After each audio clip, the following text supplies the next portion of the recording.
Hi, I'm Andrew. I'm the chef at the Heart Center, and this is Kristen, the registered dietitian. Today I'm going to be demonstrating how to properly cook red beans and rice with blackened tilapia. Starting out with some fresh celery, and I will be dicing this celery for a quick saute method.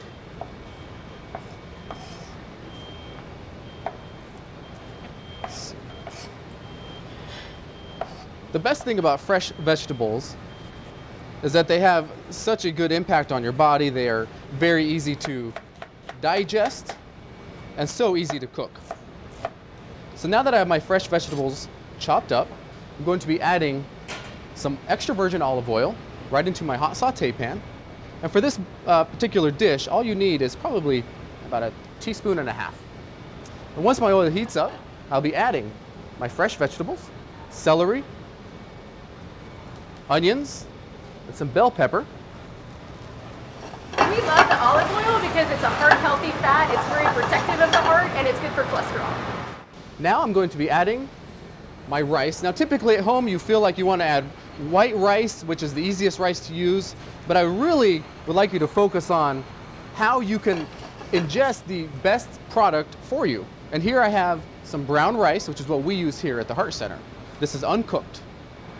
We like to swap the brown rice because the brown rice is a whole grain, and a whole grain is anything that you can see, and it gets more fiber, more vitamins, more minerals, more nutrients, and it's a much better heart-healthy swap. Next I'll be adding my beans, and here we're just adding some regular kidney beans. Beans are great because they're high in protein and they help your digestive system. Am I right? You are right, and they are lean, and believe it or not, kidney beans are a source of omega-3 fatty acids as well. Another good heart-healthy fat. So now that this dish is done, I'm going to set it aside. Here we have some tilapia, and we like to use blackening seasoning because it's very flavorful, but does not add any extra fat, any extra unnecessary nutrients to your diet. Here at the Heart Center, what we like to do is season only one side. And the reason for that is because if you get too spicy, it becomes hard to digest, especially if you're in a condition where you need to really be careful on what you eat. So this is some fresh tilapia that we have here, and I'm going to set this aside. And the tilapia is nice too because it's generally accepted by a lot of people. It's a nice, mild, light flavored fish. So again, people just tend to like it. It absorbs flavors well. It's a good choice. And here I have a finished product. It's still raw, but it is finished because it's seasoned. And as you can see, it's been seasoned only on one side.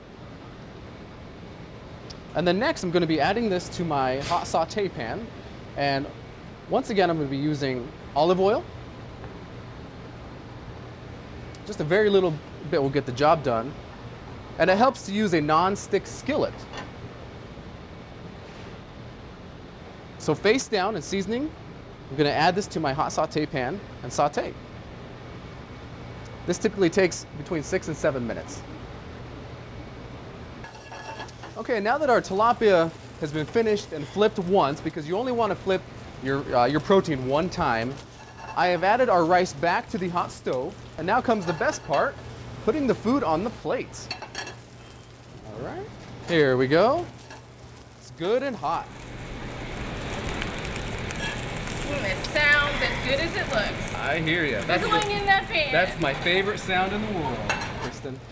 Okay, now that our tilapia is going to go right on, just right atop the rice here. If you're used to fish too, and you decide you want to go with a more high-rich in omega-3s, a salmon is a great swap for that as well. You know, the American Heart Association recommends 2 servings of fish a week, so 6 ounces of salmon or tuna meets all your recommendations for the week. Yep, and it does not have to be out of a can. It can be fresh.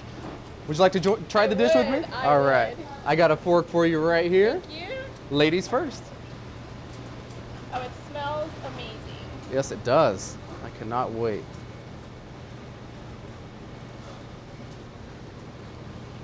Really good. Very good.